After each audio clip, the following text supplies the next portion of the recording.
Satoru é um artista fracassado aos 29 anos, um covarde que sempre foge da dura realidade. E então, um dia, ele foi falsamente acusado de ser o assassino de sua própria mãe, um sequestrador e um assassino. Num esforço desesperado para provar sua inocência, ele inesperadamente usou sua habilidade de voltar no tempo, enviando-se de volta ao passado para encontrar o verdadeiro assassino e fazê-lo pagar por tudo. Este é Fujinuma Satoru, um artista de mangá de 29 anos que luta para sobreviver e sente um medo crescente. Um medo de mergulhar em sua própria mente, onde memórias e emoções reprimidas estão ocultas, e esse medo parece afetar profundamente sua arte, levando um editor a comentar francamente que, embora suas obras não tenham falhas técnicas claras, falta-lhes algo crucial, uma profundidade essencial, porque ele precisa se aprofundar mais quando ele desenha, pois seu trabalho é muito contido e não consegue refletir seu verdadeiro eu. Essa crítica amarga faz Satoru sentir que não pertence a lugar nenhum, especialmente aos 29 anos, uma idade em que muitas pessoas já estabeleceram suas carreiras. Enquanto ele ainda luta com um emprego de meio período, entregando pizzas apenas para sobreviver, todos os dias as palavras, se eu tivesse feito as coisas de forma diferente, continuam ecoando em sua mente. No entanto, elas nunca carregam um verdadeiro sentimento de arrependimento, apenas uma desculpa passageira, uma forma de evitar enfrentar sua própria estagnação, porque ele realmente tem medo de cavar fundo em sua mente, onde feridas não curadas ainda persistem. E assim sua vida diária segue, preenchida com conversas curtas e superficiais no trabalho, como quando ele se prepara para uma entrega e seus colegas o lembram de ter cuidado. Ou quando sua colega de ensino médio, Katagiri Airi, o provoca para não dar uma mordida na pizza a caminho, uma piada que ela repete toda vez que se encontram, fazendo Satoru se perguntar se é algum tipo de humor que só a geração mais jovem entende. Ao mesmo tempo, ele a acha bastante estranha, porque ela não parece ter sentimentos especiais por ele. No entanto, ela sempre diz a mesma coisa, embora ele mesmo não se importe muito com crianças. Até que um dia, enquanto andava de scooter para uma entrega, uma sensação estranha de repente o domina, uma anomalia inexplicável, fazendo-o perceber que o fenômeno que ele chama de revival está acontecendo novamente. Ele começa a olhar ao redor, tentando identificar o que está errado, o que está prestes a acontecer, e então ele vê um caminhão se movendo erraticamente com o motorista desmaiado sobre o volante. No mesmo momento, um menino está correndo para a rua. Então Satoru age por instinto. Ele vira sua scooter para bloquear o caminhão desgovernado, colidindo de frente com outro carro vindo da direção oposta. Embora ele saiba que não deveria se envolver, ele não consegue se conter, e naquele momento, sua vida passa diante de seus olhos como um filme em câmera lenta. Ele pensa que nada de bom acontece quando se interfere nos assuntos alheios e que sua morte não importaria realmente. Mas então ele acorda no hospital, com Airi ao seu lado. Ela alegremente lhe diz que ele esteve inconsciente por 2 dias e felizmente ele ainda se lembra que é Fujinuma Satoru, de 29 anos, e que a razão de ele estar ali é por causa de um acidente enquanto perseguia um caminhão. Airi explica que é um milagre ele estar quase completamente ileso, e ela revela que o motorista do caminhão morreu de ataque cardíaco enquanto dirigia, enquanto Satoru salvou a vida de uma criança. Um ato que a impressionou profundamente porque ela estava na cena, e ele foi o único que percebeu que algo estava errado. Embora Satoru humildemente diga que apenas teve sorte, Airi o enxerga completamente. Ela comenta que ele parece estar cercado por uma fina barreira, alguém que não se abre facilmente para os outros e nunca sorri. Mas então, quando ele a agradece por relatar a situação ao gerente, um leve sorriso aparece em seus lábios, e Airi imediatamente percebe. Então Satoru de repente perguntou a Airi por que ela estava trabalhando, uma pergunta que a surpreendeu, mas a qual ela respondeu de bom grado, dizendo que tinha um sonho, embora não tenha dito qual era esse sonho, porque sentia que se o falasse em voz alta, ele se tornaria realidade. Aquelas palavras despertaram um estranho sentimento de nostalgia em Satoru. Mais tarde, quando estava sozinho, ele refletiu sobre o fenômeno do revival, uma habilidade que o forçava a retroceder o tempo em cerca de 1 a 5 minutos antes que uma tragédia ocorresse, como se alguém o estivesse compelindo a impedi-la.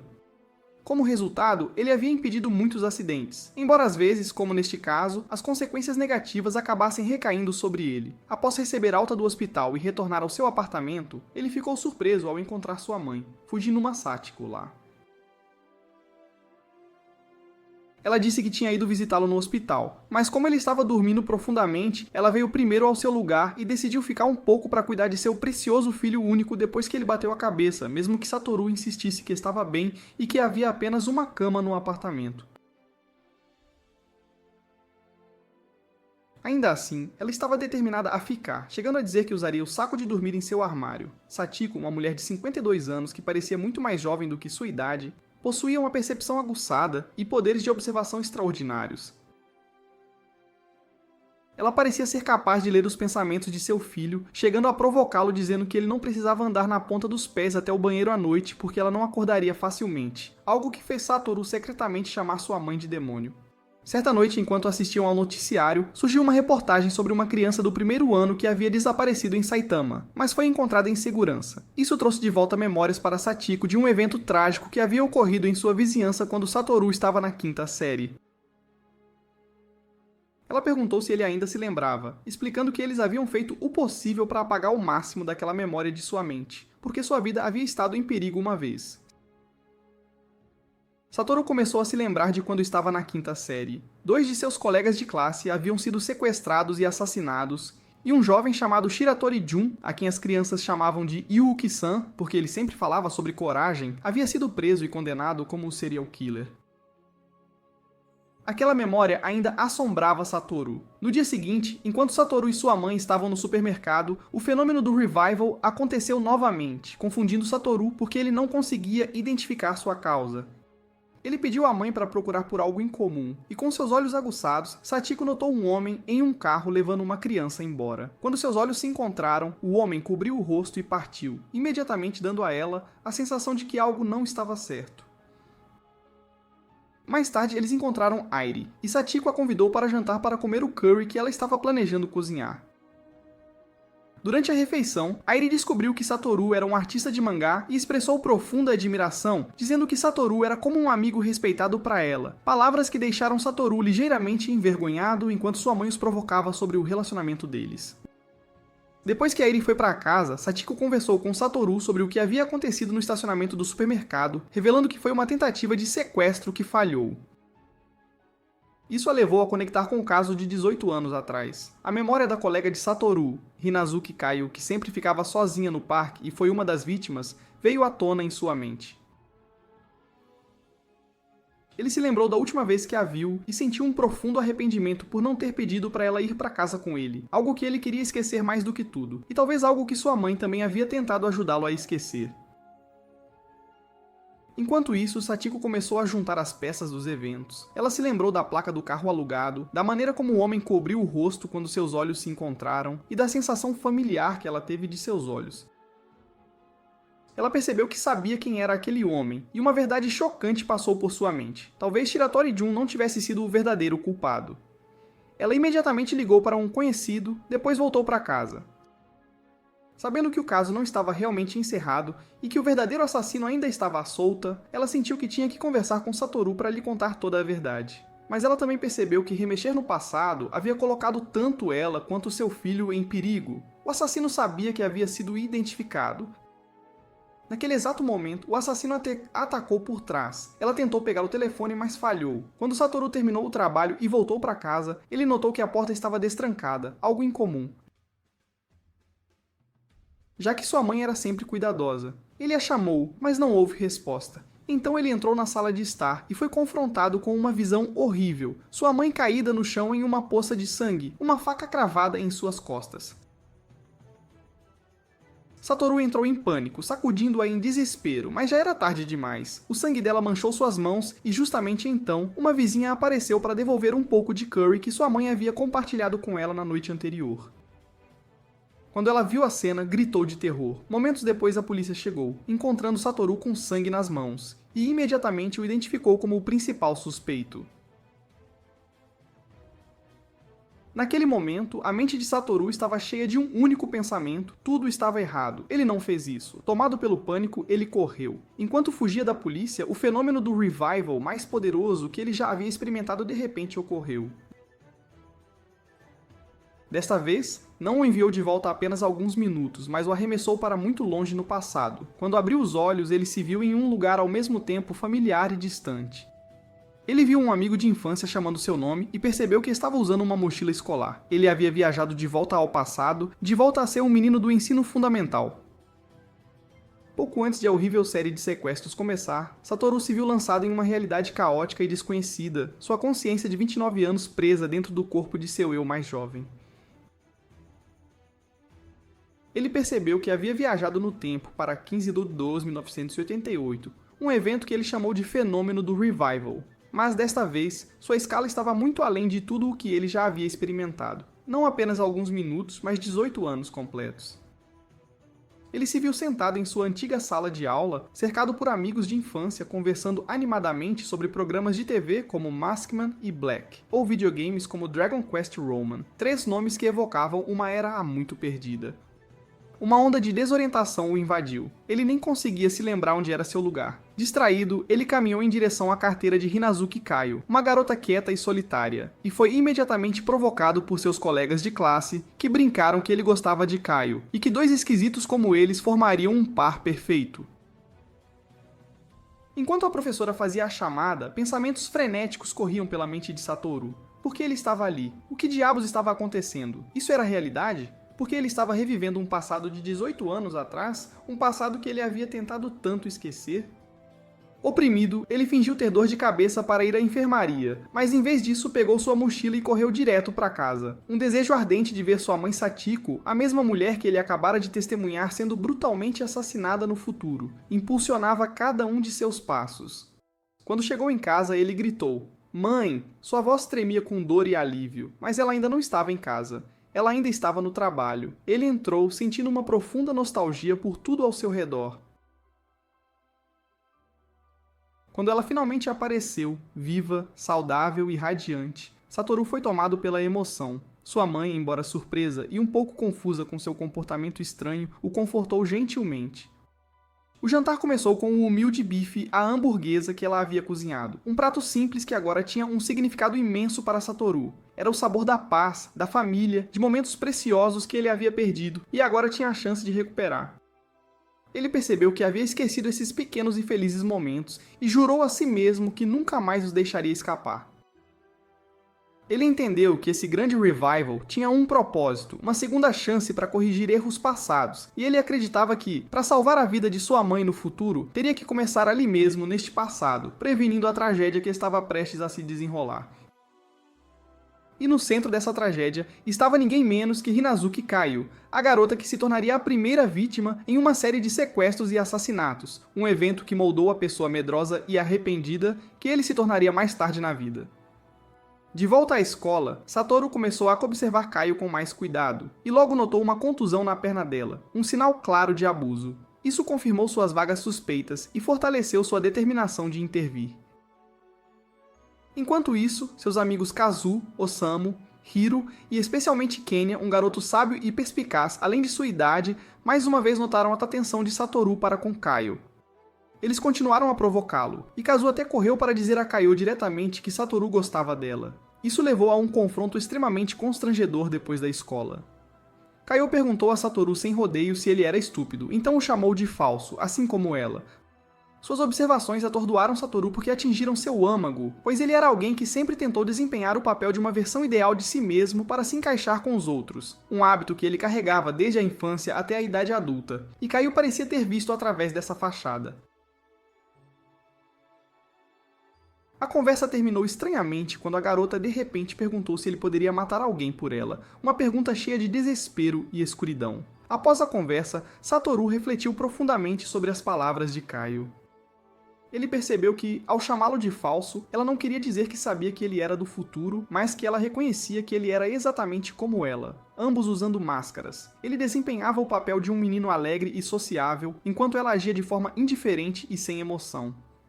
Ambos estavam tentando esconder sua dor e medo por dentro. Então Kenya se aproximou de Satoru, dizendo que sentia que a preocupação de Satoru por Kaio era algo muito importante, não apenas uma paixão infantil, e ofereceu sua ajuda junto com os outros.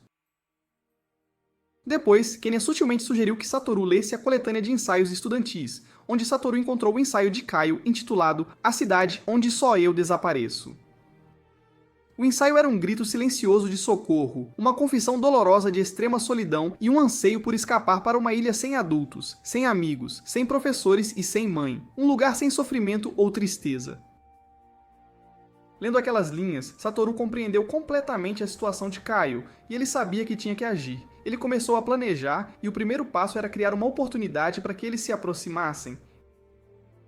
Ele pediu permissão à mãe para fazer uma festa de aniversário em 2 de março, planejando convidar Kaio. Isso era algo que ele nunca havia feito no passado, uma pequena mudança que poderia criar um futuro diferente.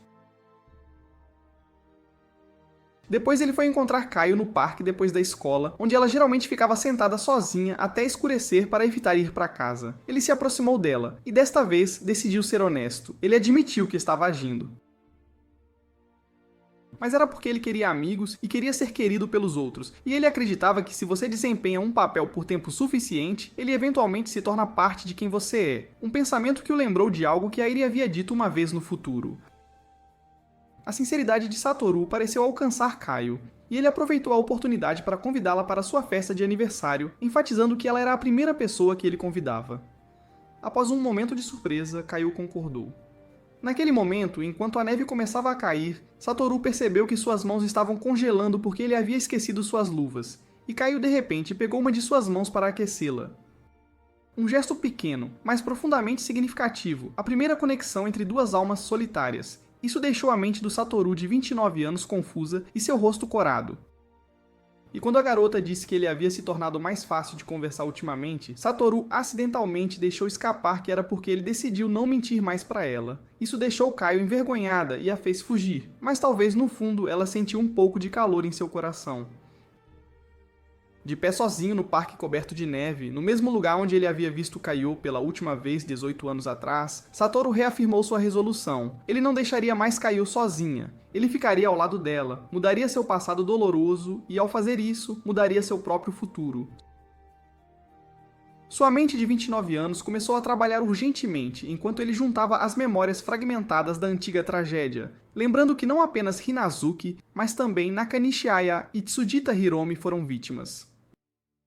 No entanto, ele percebeu um detalhe importante. Apenas Hinazuki tinha 10 anos naquela época, o que significava que seu aniversário ainda não havia chegado quando ela desapareceu em março.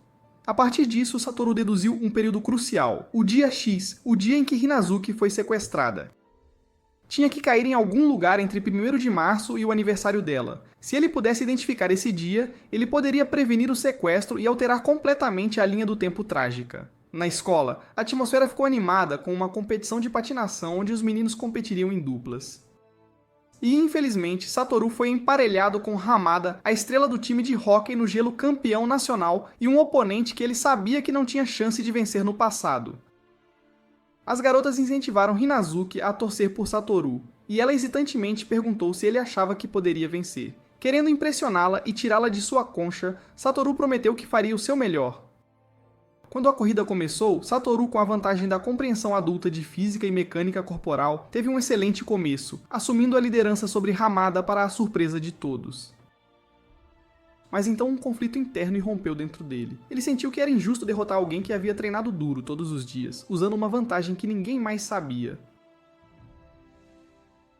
Ele pensou que Hamada era quem realmente merecia a vitória, e então ele deliberadamente diminuiu a velocidade para deixar Hamada passar e terminar em primeiro. No entanto, esse falso ato de nobreza saiu pela culatra amargamente. Hamada sentiu-se insultado, confrontou Satoru com raiva e disse que odiava pessoas como ele. Satoru percebeu que acabara de repetir o exato mesmo erro que cometeu 18 anos atrás. Um erro nascido de tentar agir bem em vez de ser honesto e enfrentar as coisas de frente. Após a corrida, Satoru tentou conversar com Hinazuki, mas com a percepção de alguém que também se escondia atrás de uma máscara, ela imediatamente viu através da mentira por trás de sua performance. Fria, ela lhe disse que ambos eram falsos e mentirosos, ampliando ainda mais a distância entre eles. Satoru sentiu-se sem esperança. Ele sabia que para executar seu plano precisava derrubar a parede entre eles, e o primeiro passo era descobrir o aniversário dela para confirmar sua teoria sobre o dia X.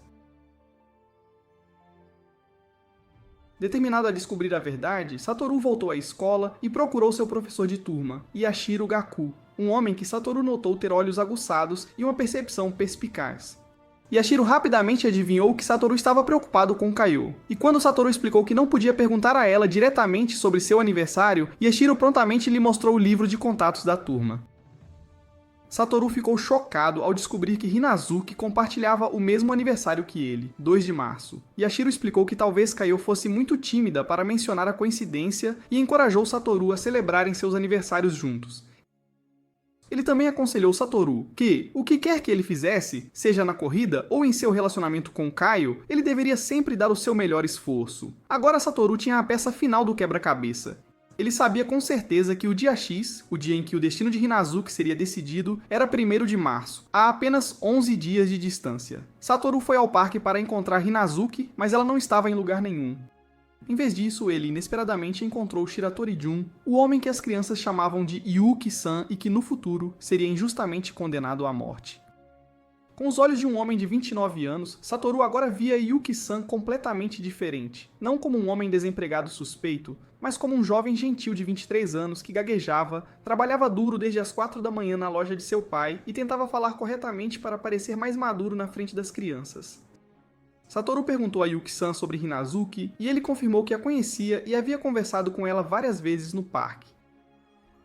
Este encontro reforçou ainda mais a convicção de Satoru de que Yuki-san era totalmente inocente e ele prometeu silenciosamente que impediria o crime de acontecer, não apenas para salvar Hinozuki, mas também para resgatar o futuro de Yuki-san, que estava em perigo. Sem conseguir encontrar Hinozuki no parque, um pressentimento terrível levou Satoru até a casa dela, onde a encontrou escondida num velho e bagunçado barracão no quintal. Ele também encontrou as luvas queimadas dela do lado de fora, jogadas. Quando tentou persuadi-la a sair, a mãe de Hinazuki surgiu com o rosto cheio de hostilidade, e Satoru viu as marcas de hematomas no corpo de Hinazuki com os próprios olhos. Ao questionar a mãe, ela forçou Hinazuki a mentir, dizendo que havia caído, e Satoru, preso no corpo de um garoto de 10 anos, sentiu-se completamente impotente e furioso, sem poder fazer nada. Ele só pôde ficar ali, parado, observando enquanto a mulher arrastava Hinazuki para dentro, seguido pelos sons de uma surra brutal ecoando pelo ar, uma cena que ficou para sempre gravada em sua memória de forma dolorosa. No dia seguinte, na escola, a atmosfera estava extremamente tensa. Hinazuki chegou atrasada, com seus ferimentos mal escondidos, e então um incidente aconteceu. O dinheiro do almoço da turma desapareceu sem deixar rastros. Uma colega de classe, Misato, imediatamente culpou Hinazuki, alegando que ela era pobre e ainda não havia pago o almoço. A turma toda rapidamente se juntou, transformando aquilo num cruel julgamento. Uma verdadeira inquisição. Satoru e Kenya se adiantaram para defender Hinazuki, argumentando que qualquer um poderia tê-la incriminado. O professor Yashiro interveio, encerrando a discussão de forma inteligente ao dizer que como Kaio estava encarregada do dinheiro naquele dia, não era estranho que estivesse com ela, o que fazia sentido. O professor sabia da situação de Hinazuki e tentava protegê-la à sua maneira, mas Satoru sabia que tais esforços estavam longe de ser suficientes e que o tempo estava se esgotando rapidamente. Depois da escola, Hinazuki agradeceu a Satoru por defendê-la, e durante a conversa, contou-lhe sobre sua antiga mágoa com Misato desde a 3ª série, mas também mencionou uma linda lembrança da árvore de Natal cintilante na casa de Misato durante uma festa de Natal, um momento especial. Aproveitando o momento, Satoru teve uma ideia. Ele sugeriu que fossem ver uma árvore de Natal juntos naquele exato instante. Satoru levou Hinazuki por uma colina coberta de neve, onde uma velha árvore solitária se erguia, seus galhos cintilando com geada sob a fraca luz da noite, e ele a chamou de Nossa Árvore de Natal, com carinho. No caminho, algo milagroso aconteceu. Eles viram um par de raposas vermelhas brincando na neve, uma cena que Satoru havia testemunhado sozinho na linha do tempo anterior, mas desta vez, ele pôde compartilhar esse momento com Hinazuki, o que foi muito especial. Quando chegaram ao topo da colina e ficaram diante da árvore, um silêncio confortável os envolveu. Hinazuki sorriu e chamou Satoru de idiota, pois era fevereiro, mas não havia mais frieza em sua voz, apenas um tom de brincadeira e carinho. Satoru respondeu com a promessa de que voltariam ali no verão para ver a árvore novamente, uma promessa de um futuro que ele estava arriscando tudo para reconquistar para ela. Com o dia X, 1º de março, se aproximando rapidamente, Satoru solidificou seu plano em sua mente com determinação. Ele recordou os eventos de 18 anos atrás, lembrando que naquele dia fatídico, Kaio estava sozinha no parque, como de costume, algum tempo antes das 18h, enquanto ele havia ido ao esconderijo secreto deles para procurar as luvas perdidas, sem sucesso. No caminho, ele havia visto brevemente Yuki-san sentado sozinho à beira do rio, e quando ele voltou e passou pelo parque novamente, Hinazuki havia desaparecido sem deixar rastros de forma misteriosa. Assim, sua missão ficou mais clara do que nunca. Ele tinha que garantir que nada acontecesse em 1º de março e então celebrar a festa de aniversário conjunta deles com Rinizuki no dia seguinte, em 2 de março, para provar que ele havia realmente mudado o futuro e apagado aquele crime da história para sempre, de uma vez por todas. Para executar este plano, o primeiro passo era tirar Rinizuki de seu ambiente tóxico, especialmente durante os fins de semana, para protegê-la de tudo. Portanto, Satoru disse à sua mãe que queria sair no sábado, e sua mãe, muito perspicaz, imediatamente o provocou sobre ter um encontro, prometendo até dar-lhe uma mesada extra, o que deixou Satoru envergonhado demais para admitir a verdade. Com sua intuição aguçada de ex-repórter de notícias, Sachiko rapidamente adivinhou que a garota em questão era Hinazuki. Ela o aconselhou a ter cuidado, ao mesmo tempo em que mostrava sutilmente seu apoio, de forma discreta. Na escola, Satoru tentou convidar seus amigos próximos, Kenya, Kazu, Osamu e Hiromi, para se juntarem a ele e Rinizuki numa viagem ao Centro de Ciências. No entanto, todos misteriosamente recusaram, cada um dando desculpas vagas sobre estarem ocupados, e então sugeriram que ele se divertiria mais indo sozinho com Rinizuki, o que era estranho. Era óbvio que eles estavam deliberadamente dando espaço aos dois, e Satoru percebeu que teria que enfrentar seu maior desafio sozinho, pedir permissão à mãe de Rinizuki, uma tarefa muito difícil e delicada. O confronto ocorreu exatamente como ele havia previsto. A mãe de Rinizuki foi extremamente hostil e dura. Ela recusou categoricamente, dizendo que Kaiô tinha que ficar em casa para fazer as tarefas, e questionou os motivos de Satoru com palavras insultuosas, chegando a chamar a própria filha de criança sombria, de forma cruel. A discussão atingiu seu auge quando Satoru, num momento de raiva, acidentalmente deixou escapar que queria salvar sua amiga, um deslize descuidado que apenas aprofundou a suspeita e a fúria da mulher, tornando tudo ainda pior. Assim que a situação estava no seu pior, a mãe de Satoru, Sachiko, apareceu como uma salvadora. Ela revelou que estava seguindo as crianças por causa de um mau pressentimento, uma intuição forte. E como o olho de motor Castle Power One, ela assumiu o controle da situação, confrontou a mãe de Rinizuki diretamente, usando o raciocínio de uma mãe para apontar que deveriam apoiar os esforços positivos de seus filhos, de forma construtiva.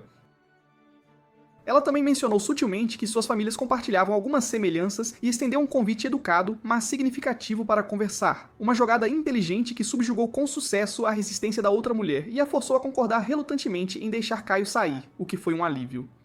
No sábado 27 de fevereiro, Satoru e Rinizuki desfrutaram de um dia agradável no Centro de Ciências. Era um dia ensolarado, e Rinizuki parecia ter se livrado de seus fardos. Ela estava mais relaxada e alegre, até mesmo evitando chamá-lo de idiota, o que era um bom sinal. Enquanto exploravam, Satoru foi atingido por uma estranha sensação de déjà vu. Ele de repente percebeu que na linha do tempo original, ele também havia vindo aqui sozinho e por acaso encontrado Hinozuki, o que era perturbador.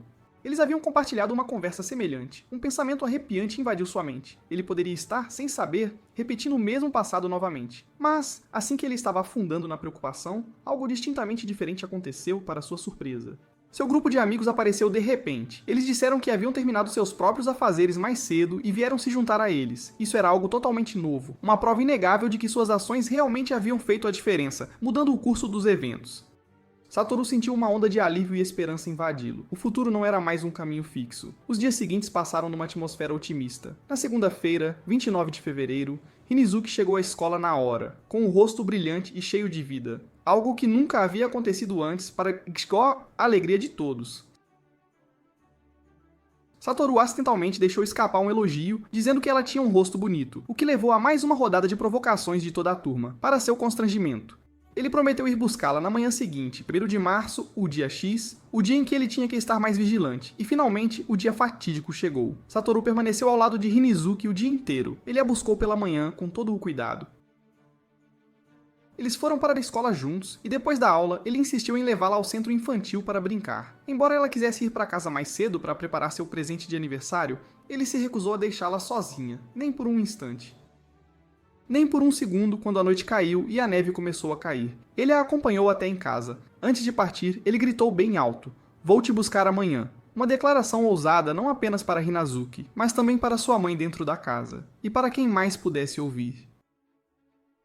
E para qualquer um que pudesse estar à espreita por perto, uma declaração clara de que ela não estava mais sozinha, que ele sempre estaria lá para protegê-la. E naquela noite, Satoru passou com sucesso pelo dia X, sentindo-se vitorioso.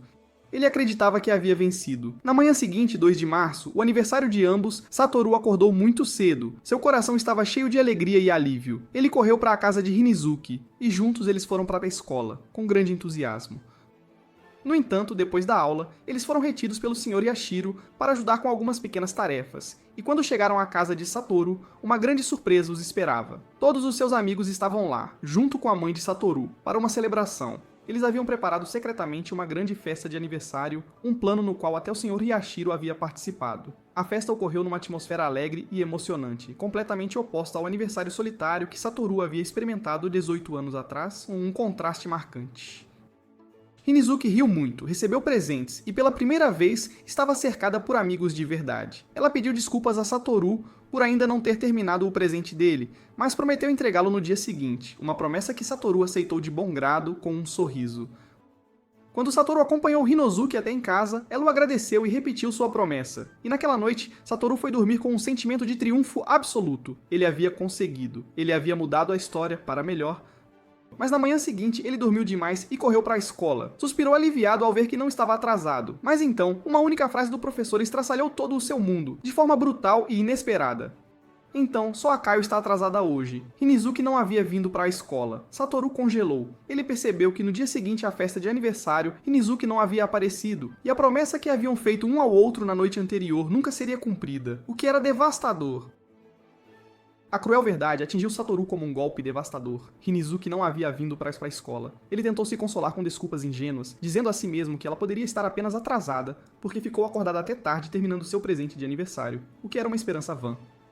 Mas um mau pressentimento de medo familiar e rastejante começou a invadir sua mente. Ele não conseguia ficar parado. Correu para fora da escola e disparou para a casa de Hinozuki, chamando seu nome em vão diante de um lar silencioso e frio, sem resposta. Então, ele notou um sinal perturbador. Pegadas de botas de tamanho adulto impressas na velha camada de neve de 2 noites antes, evidência clara de que um homem adulto estivera ali depois que ele partiu, o que era muito preocupante. Toda a esperança dentro dele desmoronou. Ele sabia que havia falhado, que não havia conseguido mudar o destino da garota. Pelos 2 dias seguintes, Satoru ficou em casa, sem ir à escola, afogando-se em culpa e desespero sem conseguir reagir. Enquanto estava em casa, ele por acaso ouviu sua mãe, Sachiko, ao telefone com uma ex-colega da estação de TV Ishikari. Elas estavam discutindo manter a notícia do desaparecimento de Hinizuki fora da mídia para evitar o pânico público e proteger outras crianças, o que era uma medida importante. Satoru percebeu que mesmo no passado, sua mãe sempre tentara silenciosamente protegê-lo de verdades cruéis. Sachiko o confortou dizendo que não era culpa dele, que ninguém poderia fazer tudo e que ele havia feito o seu melhor. Mas suas palavras não conseguiam aliviar o sentimento de impotência e culpa que o atormentava. Na escola, o professor anunciou que Kaio havia se mudado para morar com a avó em Sapporo, devido a razões familiares, uma mentira acordada pela escola e pela associação de pais para silenciar os rumores e manter a calma. Mas Satoru sabia a verdade. Ele notou que, apesar do apagão da mídia, um carro de polícia ainda vigiava perto da casa de Hinizuki, um sinal claro de que uma investigação estava silenciosamente em andamento, de forma discreta. E então, a história começou a se repetir cruelmente. Apenas 6 dias após o desaparecimento de Hinizuki, a segunda vítima, Nakanishi Aya, uma estudante da escola primária Izumi, também desapareceu, sem deixar vestígios. O foco da investigação mudou imediatamente para uma série de sequestros de crianças, e o carro de polícia perto da casa de Hinizuki começou a aparecer com menos frequência. Num momento de partir o coração, Satoru viu a mãe de Hinizuki jogando fora um saco de lixo, e dentro havia um par de luvas de lã meio tricotadas, o que foi muito doloroso. O presente de aniversário inacabado que Hinizuki havia prometido dar a ele, um símbolo despedaçado de uma promessa que nunca seria cumprida. E logo depois disso, o mundo de Satoru desabou. O fenômeno de revival terminou abruptamente, arremessando-o de volta à cruel realidade de 2006, sem aviso. Ele se viu novamente como um fugitivo de 29 anos escondido debaixo de uma ponte, e através do chiado dos rádios da polícia, ouviu seu nome ser declarado o principal suspeito no assassinato de sua própria mãe, Fujinuma Sachiko, o que era um pesadelo. A cruel realidade desabou sobre ele. Ele havia falhado em salvar Hinizuki, sua mãe estava morta, e agora ele era um homem procurado. Sem outra escolha, ele teve que continuar fugindo, sem parar. Enquanto fugia, ele procurou a ajuda de seu gerente na pizzaria, mentindo que havia discutido com a mãe e fugido de casa. O gerente, de bom coração, o deixou ficar sem suspeitar de nada, o que foi uma sorte. No entanto, quando Satoru assistiu ao noticiário da noite, percebeu que não demoraria muito para que sua identidade fosse revelada, e que o gerente, sendo um cidadão cumpridor da lei, certamente chamaria a polícia, sem hesitar. Assim como ele esperava, enquanto se preparava para escapar mais uma vez, ele foi descoberto, mas não pela polícia, e sim por sua colega de trabalho, Airi. Ela o encontrou e, sem hesitar, o ajudou a escapar em seu carro, com rapidez. Airi levou Satoru para a casa de seu tio, onde ela estava hospedada, e revelou que sabia de tudo, tanto pelas notícias quanto pelo interrogatório da polícia em seu local de trabalho. Apesar disso, ela acreditava completamente em sua inocência, sem sombra de dúvida. Ela disse firmemente que um homem como ele jamais poderia assassinar sua mãe amorosa, e sua fé incondicional se tornou uma poderosa fonte de força para Satoru em sua hora mais sombria. Ela também devolveu o livro sobre o caso de 18 anos que ele havia deixado para trás, o que foi um gesto importante. E enquanto o revisavam juntos, Satoru notou um detalhe crucial que havia perdido. A data da morte de Hinizuki e o registro haviam mudado. Não era mais 1º de março, mas 3 de março, o Festival das Bonecas, o que era uma grande revelação. Ele percebeu que não havia falhado completamente. Suas ações haviam mantido Hinizuki viva por mais 2 dias. A história poderia mudar, a esperança cintilou dentro dele mais uma vez. Se lhe fosse dada outra chance, ele poderia ter sucesso. Ele ainda poderia salvá-la. No entanto, a segurança deles não durou muito. O gerente ligou para Airi, fingindo estar preocupado e oferecendo ajuda. Mas, na realidade, ele estava tentando extrair a localização deles para denunciá-los à polícia, o que era uma traição. A intuição aguçada de Airi percebeu o engano, e ela o confrontou diretamente, expressando sua decepção com a falta de confiança dele, forçando-os a fugir de seu esconderijo mais uma vez, para um lugar seguro. Enquanto se escondiam debaixo de uma ponte, Satoru perguntou a Airi por que ela podia confiar nele tão completamente, e ela lhe contou uma história de seu passado sobre como seu pai havia sido falsamente acusado de roubo em loja, o que foi uma injustiça. E embora ele fosse inocente, a falta de fé de sua mãe destruiu a família deles. Desde então, Airi havia prometido que sempre escolheria ficar do lado da confiança. Ela disse: "Não é que eu possa confiar em você, é que eu quero confiar em você." Um ato de convicção para evitar repetir o erro de sua mãe de forma consciente. Então Airi saiu para buscar algumas roupas para Satoru. Quando ela voltou para casa e terminou de preparar tudo, seu telefone recebeu uma mensagem que era do número da mãe de Satoru, o que era muito estranho. A mensagem dizia: "Fique onde está." Airi percebeu instantaneamente que o assassino havia pegado o telefone da mãe de Satoru. Ele sabia que ela estava sozinha e a estava observando. E momentos depois, chamas irromperam da casa de Airi, uma armadilha mortal montada para matá-la, de forma cruel e premeditada. Satoru e Airi agora enfrentavam um destino incerto e aterrorizante. Airi continuou sua história, explicando que mais tarde sua mãe havia confessado que se arrependia de não ter confiado em seu marido, o que a marcou profundamente. E aquele momento fez Airi perceber que ela deveria continuar a amar a ambos, que a fé nas pessoas era uma de suas qualidades mais preciosas. Sua confissão sincera foi brutalmente interrompida quando o fogo de repente rugiu pela casa de forma avassaladora. Escondido por perto, Satoru ficou atordoado ao ouvir pessoas gritando que Airi ainda estava lá dentro. Sem um momento de hesitação, ele avançou para o inferno, arriscando sua vida para salvar a única pessoa que havia depositado sua fé nele, sem questionar. Ele encontrou Airi inconsciente em meio à fumaça espessa e sufocante. E enquanto lutava para tirá-la, sentindo suas forças se esvaírem, o gerente da pizzaria apareceu de repente e o ajudou a levar Airi para um local seguro, o que foi um alívio. Depois o gerente disse a Satoru para correr, dizendo que assumiria todo o crédito por salvá-la para encobri-lo. Enquanto Satoru fugia, sua mente começou a canalizar a situação freneticamente, buscando respostas e soluções. Ele percebeu que o assassino havia deliberadamente ateado fogo para matar Airi e incriminá-lo por isso. Durante a fuga, Airi havia secretamente colocado seu telefone no bolso dele, para que a polícia não encontrasse a mensagem de armadilha enviada pelo assassino, que havia usado o número de telefone de sua mãe, o que era uma prova crucial. Isso provava que o assassino conhecia o endereço de Airi. Ele poderia tê-la perseguido ou a visto na pizzaria quando foi lá para verificar o horário de trabalho de Satoru, como parte de seu plano para matar a mãe de Satoru, o que era assustador. Satoru entendeu que seu inimigo estava muito perto, que ele não poderia continuar fugindo para sempre, e que ele tinha que tomar a iniciativa de encontrá-lo. Ou ele encontraria o assassino, ou seria pego enquanto tentava, sem mais opções. Com essa resolução, Satoru usou os contatos do telefone de sua mãe para entrar em contato com Sawada, um ex-repórter em quem ela confiava. A ligação começou com tensão e cautela, mas eventualmente eles concordaram em se encontrar para discutir o caso. Satoru chegou ao ponto de encontro, e Sawada imediatamente expressou sua crença na inocência de Satoru, dizendo que uma mãe como Sachiko jamais criaria um assassino, o que era uma afirmação forte e reconfortante. Ele compartilhou o conteúdo de sua última conversa com ela, na qual Sachiko havia insistido que Shiratori-jun, ou Yuki-san, era inocente, e que ela havia identificado o verdadeiro culpado com certeza. Sawada então expôs todo o curso do caso de 18 anos com base nos registros policiais meticulosamente construídos para incriminar Yuki-san, incluindo a alegação de que ele sequestrou Kaio do armazém, a matou em um freezer e devolveu o corpo, um cenário que Satoru sabia ser totalmente falso e inverídico.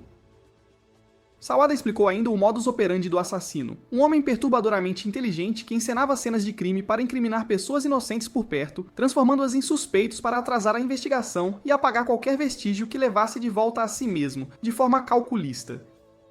Enquanto isso, no hospital, Airi enfrentava outro tipo de batalha. Ela estava cercada por parentes que haviam sido convencidos pela mídia e pela polícia de que Satoru era um assassino e incendiário, e que ela era uma vítima manipulada, o que a deixava muito frustrada. Airi sentiu dor e impotência, pois ninguém acreditava nela quando tentava defender a inocência de Satoru. De volta à investigação, com os documentos de Sawada, Satoru fez uma descoberta importante, um avanço significativo. Ele descobriu uma falha fatal no raciocínio da polícia sobre a terceira vítima, Sugita Hiromi. Eles acreditavam que Hiromi havia sido morto por ter sido confundido com uma garota. Mas Satoru, recordando sua infância, sabia que isso estava errado, que não era a verdade.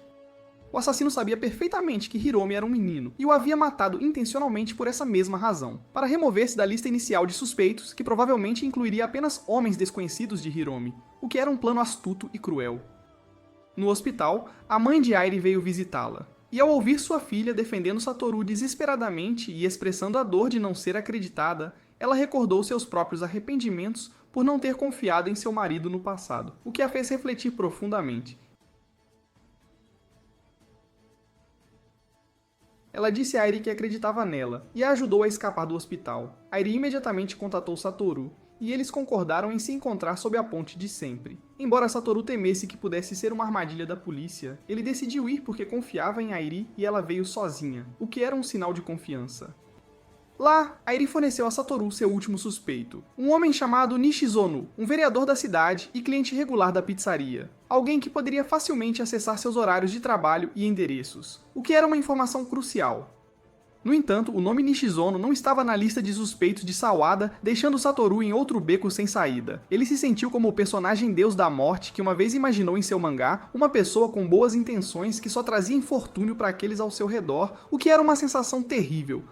Mas Airi o tirou do desespero. Ela lhe disse que sua história ainda não havia terminado, e que ele precisava ter mais fé em si mesmo. E naquele exato momento, quando Satoru sentiu a esperança reacendida pelas palavras de Airi, a polícia de repente emergiu das sombras e o prendeu de forma inesperada e chocante. Airi desabou, culpando-se por ter levado a polícia até lá, mesmo tendo prometido ir sozinha. Enquanto Satoru era algemado e levado, ele sabia que aquela poderia ser a última vez que a veria. Mas em vez de afundar no desespero, ele tirou forças da fé dela nele. Virou-se e agradeceu a Airi, dizendo que, por ela acreditar, ele conseguiria continuar a lutar. Um adeus final, um gesto de gratidão à única pessoa que esteve ao seu lado. No momento de sua prisão, quando toda a esperança parecia perdida, os olhos de Satoru varreram a multidão e pararam num rosto, e naquele instante ele reconheceu o verdadeiro assassino, aquele que havia destruído sua vida. Um desespero avassalador e uma determinação feroz para corrigir as coisas surgiram dentro dele. Ele gritou em agonia silenciosa, implorando por mais uma chance, um último retorno, e foi como se o universo ouvisse seu apelo. O fenômeno de Revival ativou-se uma última vez, arremessando-o de volta ao passado, a um momento crucial.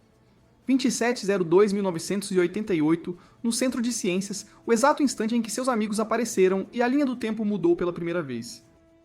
Mas desta vez, Satoru não era mais uma criança confusa. Ele era um guerreiro carregando as memórias de dor e fracasso. Disse a si mesmo que essa era sua última chance. Ele tinha que ter sucesso a todo custo, mesmo que tivesse que agir sozinho, mesmo que tivesse que fazer coisas difíceis. Não deixaria arrependimentos. Mais tarde, enquanto o grupo voltava para casa, seu amigo inteligente Kenya perguntou a Satoru sobre um livro que ele alegava ter-lhe emprestado. Um detalhe que Satoru não conseguia se lembrar, pois era uma memória de 18 anos no futuro. Ao chegar em casa, sua profunda reflexão preocupou sua mãe. E ele acidentalmente mencionou algo do futuro, informações sobre uma linha de trem direta para Yuno. Foi um comentário confuso para ela na época, mas uma peça crucial no quebra-cabeça maior. No dia seguinte, 29 de fevereiro, Satoru decidiu que não podia mais agir sozinho, ele precisava de um aliado. Usou o livro inexistente como desculpa para falar em particular com Kenya. E no corredor vazio, Kenya revelou a verdade. Ele sabia que aquele livro não existia. Tinha sido um teste. Com uma percepção muito além de sua idade, Kenya confrontou Satoru, dizendo que sentia que Satoru havia mudado como se outra pessoa, outra identidade, existisse dentro dele. Kenya admitiu que há muito tempo sabia dos hematomas de Hinazuki, mas sentia-se impotente para agir, e as ações de Satoru pareciam uma reprovação silenciosa contra sua própria covardia. Então ele fez uma pergunta. Satoru, quem é você? Diante de tamanha perspicácia, Satoru deu a única resposta verdadeira que pôde. Ele disse que queria se tornar um super-herói. Uma confissão simples, mas cheia de convicção. Isso persuadiu Kenya. Satoru decidiu depositar sua total confiança no amigo e revelou que Hinazuki estava prestes a ser assassinada. Em vez de duvidar dele, Kenya imediatamente ficou do lado de Satoru, dizendo que ele já era um super-herói e que ele também queria ser um. A partir daquele momento, uma aliança foi formada. Com um aliado confiável, o plano de Satoru tornou-se mais ousado e seguro. Ele enviou Hinazuki com Kenya e Hiromi para o centro infantil enquanto ele ia encontrar Yuki-san. Através de perguntas astutas, ele confirmou a localização do quarto do pai de Yuki-san e também soube que Yuki-san não se encontrava mais com Hinazuki porque ela agora tinha amigos. A alegria genuína de Yuki-san ao ouvir isso apenas reforçou sua inocência aos olhos de Satoru. Ele entendeu que o assassino apenas os vira juntos e decidira incriminar um homem gentil e confiante. Após a festa de aniversário em 2 de março, quando a noite caiu, Satoru começou a agir. Ele se esgueirou até a casa de Yuki-san e jogou um bloco de gelo para quebrar a janela do quarto de seu pai. Um ato deliberado de vandalismo destinado a chamar a polícia e criar um álibi perfeito para Yuki-san na noite do crime. Então ele se escondeu perto da casa de Hinazuki para observar a mãe dela, e uma raiva sombria surgiu dentro dele. Ele considerou eliminá-la, removendo a ameaça direta a Hinazuki, mas Kenya interveio a tempo, lembrando-o de que se ele se tornasse um assassino, não poderia proteger ninguém, e o puxou de volta do abismo. Satoru então decidiu executar seu plano final, o mais imprudente. Ele sequestraria Hinazuki. Ele a encontrou após a festa e disse sem rodeios: "Eu vou te sequestrar agora." E Hinazuki, com absoluta confiança, simplesmente respondeu: "Ok." Eles foram juntos para um ônibus abandonado, seu esconderijo secreto onde Kenya esperava. Transformaram o ônibus frio em um lar temporário aconchegante, uma fortaleza segura para Hinazuki. Naquela noite, Satoru voltou com macarrão instantâneo e eles compartilharam uma refeição tardia, um raro momento de paz, e Satoru prometeu a Hinazuki uma viagem de acampamento de verão, um compromisso com um futuro brilhante que ele lutava para reconquistar. No dia seguinte, 3 de março, eles conseguiram manter Hinazuki segura. Satoru sabia que a partir daquele momento tudo era território desconhecido. As ações do assassino e da mãe de Hinazuki haviam se tornado imprevisíveis. Na escola, eles envolveram Hiromi no plano, e Hinazuki, com sua inteligência, elaborou uma maneira para que todos tivessem uma desculpa caso fossem descobertos, provando que ela não era mais uma vítima passiva, mas uma guerreira ao lado deles. No entanto, naquela noite, enquanto Hinazuki dormia, alguém veio, deixou algo e depois partiu. Satoru começou o novo dia, acordando cedo, e sua mãe, Sachiko, havia preparado silenciosamente um almoço extra para ele levar.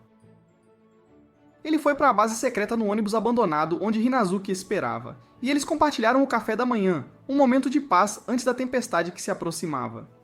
No caminho para a escola, Satoru inesperadamente encontrou Nakanishi Aya, a garota que teria sido a segunda vítima, um lembrete do que ele estava lutando para evitar. Na aula, ele e seus amigos continuaram a farsa. Ele fingiu não saber onde Hinazuki estava, e mais tarde Satoru falou com o Sr. Yashiro, que revelou notícias encorajadoras. Ele havia contatado o Centro de Bem-Estar Infantil, e eles visitariam a casa de Hinazuki naquela mesma noite, um passo crucial para resgatá-la. Conforme planejado, assistentes sociais com o Sr. Yashiro foram à casa de Hinazuki, mas a encontraram vazia. A mãe dela havia fugido ao vê-los. Ainda assim, o Sr. Yashiro tranquilizou a todos de que Kaio estava segura, mostrando implicitamente sua fé em Satoru. De volta à base, Satoru contou a Hinazuki as notícias, e naquele momento vitorioso, ela lhe deu o presente de aniversário atrasado. Um par de luvas de lã que ela mesma havia tricotado. E a promessa final foi cumprida, emocionando Satoru às lágrimas.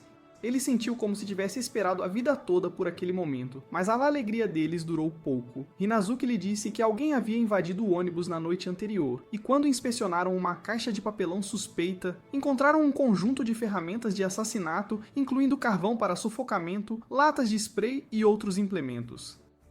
Satoru percebeu imediatamente que o ônibus não era um refúgio seguro, mas o esconderijo do assassino, o lugar onde ele guardava seus implementos. Ciente do perigo iminente, Satoru tomou uma decisão. Ele não fugiria mais. Ele o confrontaria diretamente. Ele levou Hinazuki de volta para sua própria casa e sua mãe, a Sra. Sachiko, os acolheu de braços abertos. Ela não os repreendeu. Em vez disso, disse que estava orgulhosa das crianças por ajudarem bravamente uma amiga.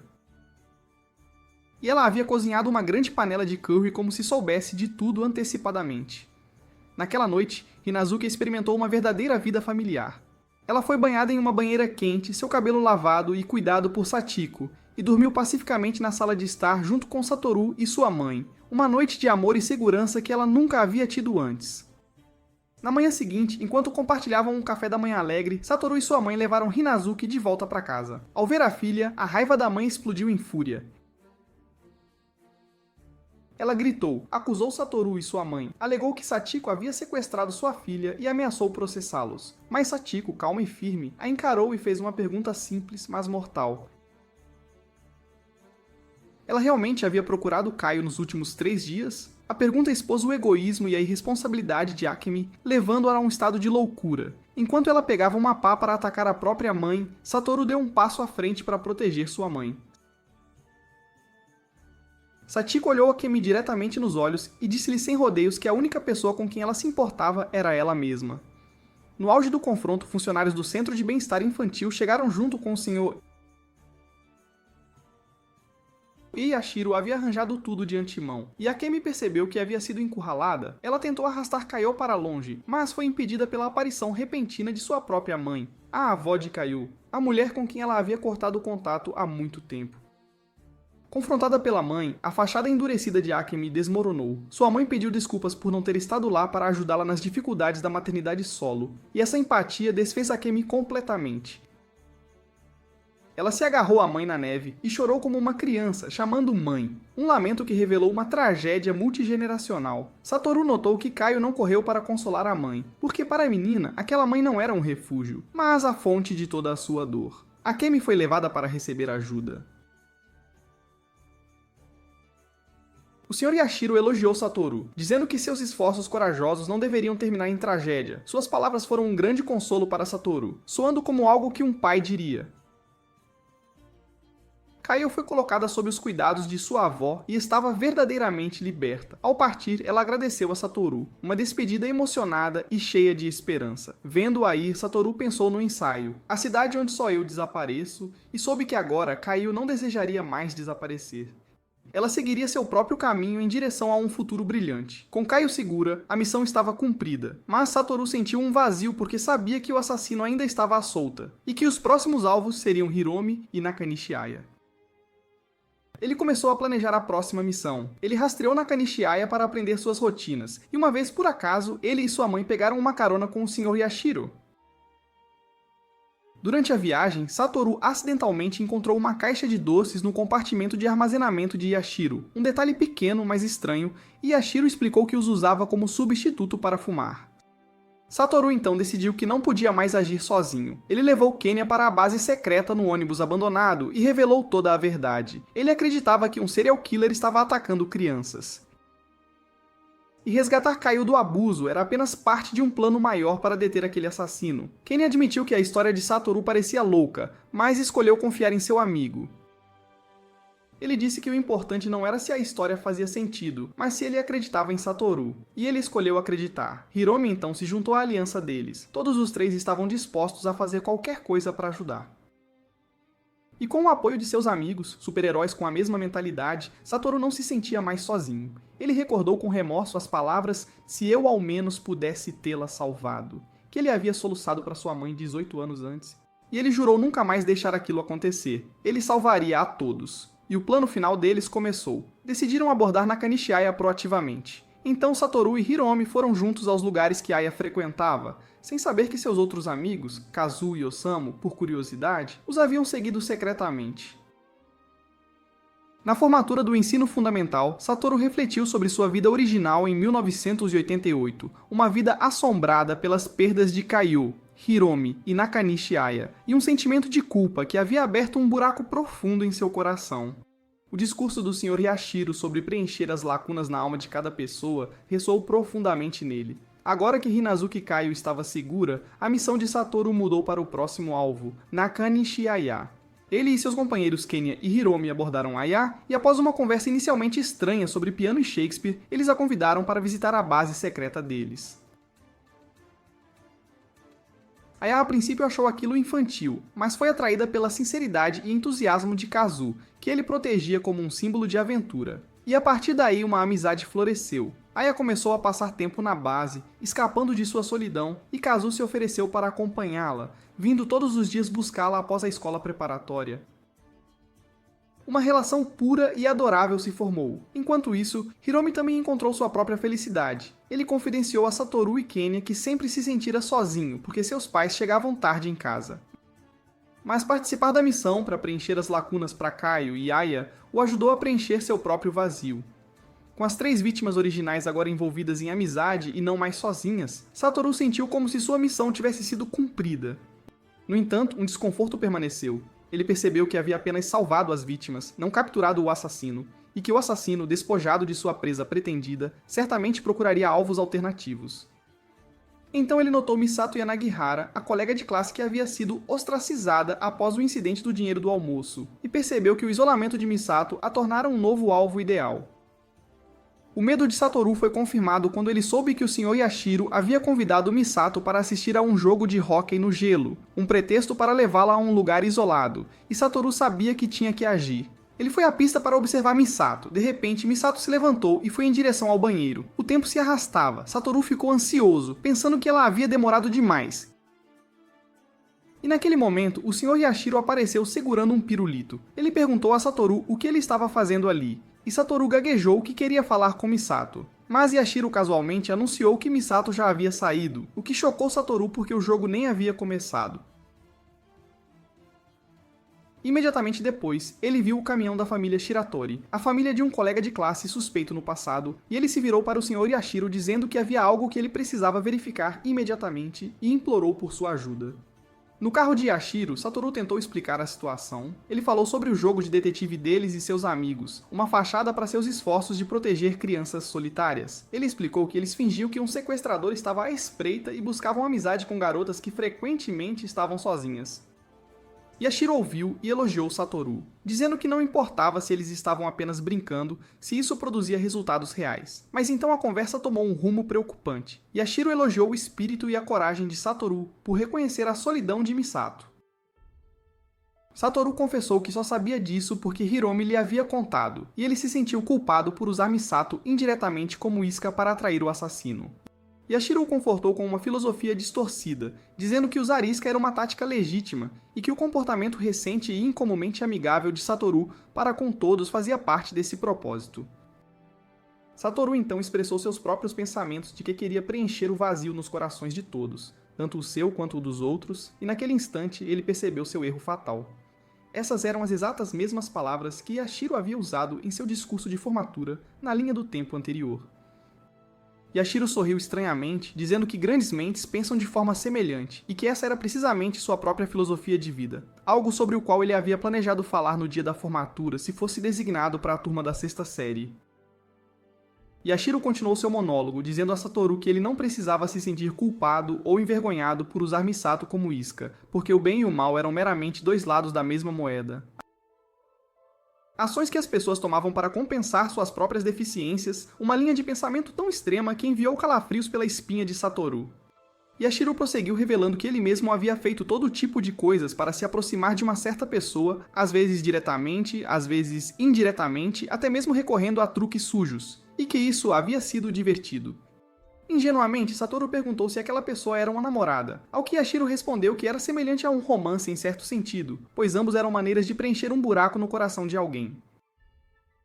Então ele estendeu a mão para o porta-luvas e perguntou a Satoru se ele queria um doce. Mas quando Satoru olhou para dentro e viu a caixa de doces vazia, Yashiro proferiu uma frase que fez o mundo inteiro de Satoru desabar. Afinal, este não é o meu carro. Naquele único momento, Satoru entendeu tudo. O assassino não era um estranho qualquer. Era o próprio professor em quem ele mais confiava. Com um sorriso ainda nos lábios, Yashiro continuou seu monólogo, dizendo que o momento mais feliz na vida de uma pessoa estava sempre mudando. E para ele, esse momento era agora. O momento em que ele podia preencher o vazio em seu coração encontrando o que desejava e tentando torná-lo seu. Quanto mais obstáculos se enfrentava, maior a felicidade em superá-los. Yashiro confirmou a mentira de Satoru, dizendo que ele não havia apenas fingido que havia um sequestrador, ele havia agido com a certeza de que tal pessoa existia. Ele admitiu que a princípio se recusou a acreditar, incapaz de aceitar que alguém pudesse ler sua mente. Com um prazer distorcido, ele recontou todo o seu plano, dizendo que não havia reconhecido Satoru como seu oponente até vê-lo seguindo Aya. O dia em que ele deu carona para Satoru e sua mãe para casa foi o mesmo dia em que ele pretendia executar seu plano com Aya, mas, ironicamente, ele acabou dando conselhos ao próprio garoto que havia roubado sua presa. Essa foi a segunda vez que Satoru havia arruinado seus planos, e ele começou a suspeitar que não era uma coincidência. Então ele armou uma última armadilha. Ele encorajou a solitária Misato a assistir a jogos de hóquei no gelo e então informou Hiromi sobre isso. Sabendo que Hiromi contaria a Satoru, e se Satoru aparecesse, sua suspeita se transformaria em certeza de que Satoru era seu inimigo. Seu plano funcionou perfeitamente. Ele deu a Misato uma bebida com laxantes para atraí-la ao banheiro e arranjou uma entrega da Shiritori Foods para que o caminhão aparecesse no momento exato, criando uma cena falsa para enganar Satoru.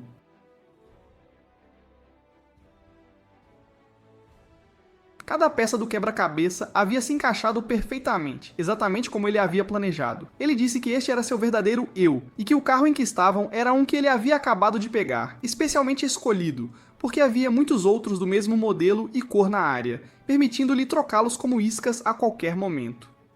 Satoru sentiu-se um tolo, a verdade estivera bem na frente dele o tempo todo, e ele falhara em vê-la. Ele recordou cada pista, cada palavra, cada ação de Yashiro, lembrando-se até que o nome Yashiro Gaku estivera na lista de suspeitos que ele vira na casa de Sawada. Mas como o nome de sua mãe também estava lá, e porque ele havia confiado em Yashiro profundamente, ele se enganara e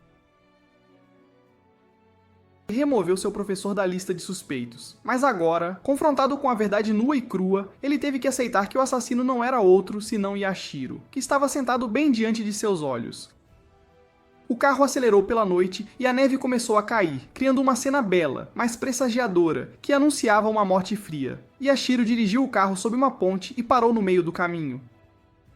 Ele disse a Satoru que não conseguia soltar o cinto de segurança, que aquele era o fim do jogo para ambos. Yashiro admitiu que ainda não conseguia acreditar como Satoru havia previsto cada um de seus movimentos e arruinado seus planos.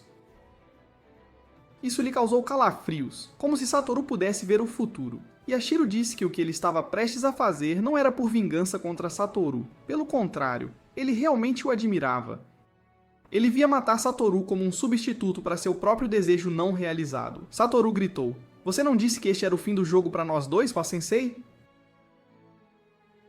Yashiro não respondeu diretamente. Em vez disso, ele disse que Satoru traria paz a esta cidade, que era o que Satoru queria, e quanto a ele pessoalmente traria a morte a Satoru, puramente para sua própria satisfação.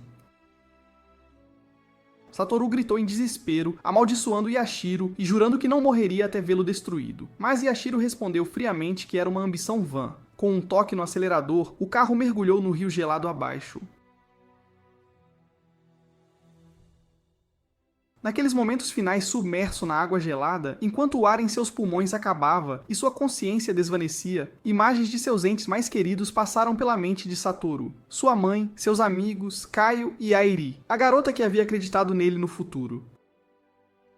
Ele estava congelando, desamparado, e parecia ter sido engolido pelo destino mais uma vez, afundando profundamente na escuridão fria. Num monólogo arrepiante do assassino, Gaku Yashiro começou sua história com uma lembrança do passado, um vislumbre de sua natureza distorcida e psicopática. Quando ele era um aluno da sexta série, uma colega de classe lhe trouxe uma caixa com cerca de 7 ou 8 hamsters, resultado de uma criação descuidada, e ela não sabia o que fazer com aqueles bichinhos. Yashiro os levou para casa e realizou um experimento. Encheu uma garrafa grande de licor com água e jogou todos os hamsters lá dentro. 3 horas depois, após o jantar, ele voltou ao seu quarto e ficou hipnotizado pela cena diante de seus olhos.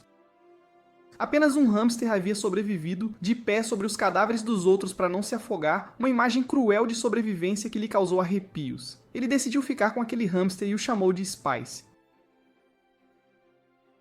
O evento o lembrou da parábola O Fio da Aranha, uma história sobre um pecador chamado Cândida, que foi condenado ao inferno, mas que uma vez realizou um único ato de misericórdia ao poupar a vida de uma aranha. Por causa disso, o Buda enviou um fio do céu para salvá-lo, mas quando Cândida começou a subir, ele chutou os outros pecadores que tentavam se agarrar ao fio, e naquele instante ele se rompeu, fazendo-o cair de volta às profundezas do inferno. Yashiro continuou, explicando que desde que conheceu Spice, ele começou a ver fios de aranha pendurados sobre as cabeças de certas pessoas, e ele mataria qualquer um que visse com aquele fio até que um dia, um garoto chamado Satoru arruinou seus planos.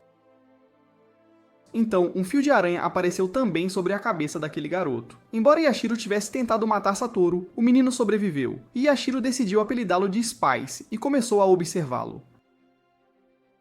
A história então mudou para o presente, onde Satoru finalmente acordou após 15 anos em coma. Sua mente ainda era a de um garoto de 11 anos, mas seu corpo havia crescido para o de um homem de 26 anos. Ele se sentia confuso e desorientado num mundo tão diferente, uma nova era que ele nunca havia conhecido. Sua mãe, Satiko, com amor e perseverança extraordinários, passou os últimos 15 anos dedicando 4 horas por dia cuidando de seu corpo, garantindo que suas articulações e músculos não atrofiassem. Ela até usou um aparelho de EMS durante os últimos 3 anos para se preparar para o dia em que ele acordaria, e graças a isso, sua recuperação foi considerada um verdadeiro milagre médico. O doutor Kitamura expressou repetidamente seu espanto com a condição de Satoru. Embora Satoru tivesse recuperado a consciência, ele havia perdido a maioria de suas memórias importantes, especialmente aquelas relacionadas ao incidente que o havia deixado em coma. Essas memórias pareciam estar trancadas atrás de uma porta fechada em sua mente. Ele conseguia ler e entender palavras adultas complexas, como resistência, monitor cardíaco e sentimento de perda, um sinal de que as memórias de sua linha do tempo de 29 anos ainda existiam em algum lugar. No entanto, ele não conseguia se lembrar dos eventos cruciais que haviam acontecido quando era criança. Essa contradição o deixou profundamente confuso sobre si mesmo. A nova vida de Satoru começou com reencontros com seus velhos amigos. Kenya e Hiromi agora eram adultos e bem-sucedidos. Kenya havia se tornado um advogado e Hiromi uma médica. Eles o visitaram no hospital e Satoru teve conversas alegres com ele sobre coisas triviais. Mas ele notou que Kenya parecia querer lhe perguntar algo importante, mas hesitou, talvez porque sua mãe o havia avisado para ter cuidado. Sua mãe parecia estar tentando impedi-lo de recordar o passado. Ela havia vivido unicamente para ele por 15 anos, e Satoru sentiu que se ela não queria que ele se lembrasse, talvez ele não devesse tentar. No entanto, um encontro fatídico mudou tudo. Durante seu treinamento de reabilitação, Satoru inesperadamente reencontrou Hinazuki Kaio, a garota que ele havia arriscado sua vida para salvar no passado. Kaio agora era casada com Hiromi, e havia se tornado Sugita Kaio. Ela segurava um adorável bebê chamado Mirai, que significa futuro. Kaio confessou a Satoru que eles se sentiam culpados por encontrar a felicidade enquanto ele jazia imóvel, como se o tivessem deixado para trás. Mas Satoru, com uma maturidade além de seus anos lembrados, garantiu a ela que ele era o dono de seu próprio destino e que eles não precisavam se sentir culpados. Ele acreditava que a pessoa que ele era agora era o resultado de suas próprias escolhas. Com lágrimas nos olhos, Kaio agradeceu a Satoru, dizendo que ela havia imaginado apenas uma vida solitária, mas agora ela tinha uma família, e tudo isso era graças a ele. Aquelas palavras, junto com a imagem de Mirai, o futuro que ele havia ajudado a criar, comoveram profundamente Satoru. Mesmo que ele não conseguisse se lembrar exatamente do que havia feito, uma chama de determinação reacendeu em seu coração. Impulsionado por um novo propósito, Satoru se dedicou seriamente à reabilitação, pedindo ao médico para dobrar sua agenda de treinamento, esperando poder andar lá fora o mais rápido possível. Durante esse tempo, ele também fez amizade com uma garotinha chamada Kumi, que estava sendo tratada de leucemia e estava prestes a passar por uma cirurgia. Usando sua própria experiência, ele a encorajou a ser corajosa, dizendo-lhe que para encontrar coragem, ela deveria imaginar os sorrisos daqueles que amava, e claro, ela mesma também deveria sorrir. Essa amizade pura mostrou que a bondade e o desejo de Satoru de proteger os outros nunca haviam mudado. No entanto, sua fama repentina também atraiu a atenção de paparazzi de revistas de fofoca, que o fotografaram secretamente no pátio do hospital. Alguém teve que intervir para protegê-lo. Esse incômodo preparou o cenário para o encontro final. Um dia, um homem estranho apareceu, apresentando-se como Nishizono Manabu, um político. No entanto, Satoru sentiu uma estranha sensação de familiaridade. Então o homem revelou sua verdadeira identidade. Ele era Gaku Yashiro, o professor da 5ª série de Satoru, o assassino que havia tentado afogá-lo 15 anos antes. Mesmo que Satoru ainda não tivesse recuperado suas memórias, ele ainda conversou com ele. Yashiro explicou que havia mudado de nome após se casar com uma família de políticos, e agora havia herdado a carreira política de seu sogro. Ele até revelou que foi ele quem providenciou a internação de Kumi naquele mesmo hospital. Através de sua conexão com um diretor de hospital, ele disse que sabia que Satoru havia acordado cedo e esperou ansiosamente por 15 anos para reencontrá-lo. Suas palavras eram cheias de falsidade e uma ameaça velada inconfundível. Certa tarde, Yashiro procurou Satoru e sugeriu que fossem a um lugar mais tranquilo para conversar. Longe dos paparazzi, ele levou Satoru a um elevador secreto e o conduziu ao telhado do hospital. Um lugar isolado e proibido, cujo cenário lembrou Yashiro, da base secreta que Satoru e seus amigos costumavam ter. E ali, no telhado ventoso, de frente para seu inimigo mortal, Satoru jogou sua cartada final. Ele declarou que havia recuperado suas memórias. No frio telhado do hospital, sob um céu cinzento, o confronto final entre Satoru e seu arqui-inimigo atingiu seu clímax enquanto Yashiro se aproximava de seu fim. Quando Satoru anunciou que havia recuperado todas as suas memórias, os últimos fragmentos do passado se encaixaram em sua mente através do reencontro emocionante com Hinazuki Kaio. A garota que ele havia salvado era agora uma mãe feliz. E a visão dela e de seu filho Mirai, junto com seus sinceros agradecimentos, agiu como um poderoso catalisador que abriu a porta trancada em sua memória. Satoru finalmente se lembrou de tudo. Ele se lembrou de que havia salvado Hinazuki de um destino trágico. Então, com seus amigos, trabalhou para garantir que Aya e Misato não estivessem mais sozinhas, transformando-as em alvos mais difíceis para o predador. A força de Satoru veio não apenas das memórias recuperadas, mas do apoio inabalável de seus amigos. Numa conversa posterior com Kenya, ele soube que seus amigos nunca o haviam abandonado. Kenya explicou que ele havia evitado deliberadamente investigar o passado para dar a Satoru tempo para se curar física e mentalmente. Mas se Satoru pretendesse lutar sozinho novamente, eles não permitiriam. Kenya revelou que durante os 15 anos de coma de Satoru, as ações corajosas de Satoru se tornaram uma inspiração para todos. Hiromi, depois de visitar Satoru no hospital, tornou-se médico, e Kenya tornou-se advogado e continuou cooperando com Sawada para procurar o agressor que atacou Satoru. Eles haviam crescido de crianças para adultos fortes, todos ansiosos para alcançar seu herói e lutar ao lado dele. As palavras de Kenya ecoaram na mente de Satoru, como as palavras de Airi sobre querer confiar em alguém por seu próprio bem, e Satoru percebeu a verdade. Ele não estava sozinho. Tinha aliados e amigos verdadeiros em quem podia confiar. Fortalecido por essa confiança, Satoru confrontou Yashiro, que permanecia como havia sido 15 anos antes, obcecado pela ideia de que Satoru podia prever cada um de seus movimentos. Como se Satoru pudesse ver o futuro, e Satoru confirmou esse fato. Em vez de mostrar medo, Yashiro riu de forma sinistra e revelou seu plano final, um esquema elaboradamente encenado para levar Satoru à morte. Ele sabia que Satoru estava gravando secretamente a conversa, talvez ligando para Kenya, mas ele não se importava, porque o prazo de prescrição para o caso de 15 anos havia expirado, e ele insistiu que não cometeria mais crimes.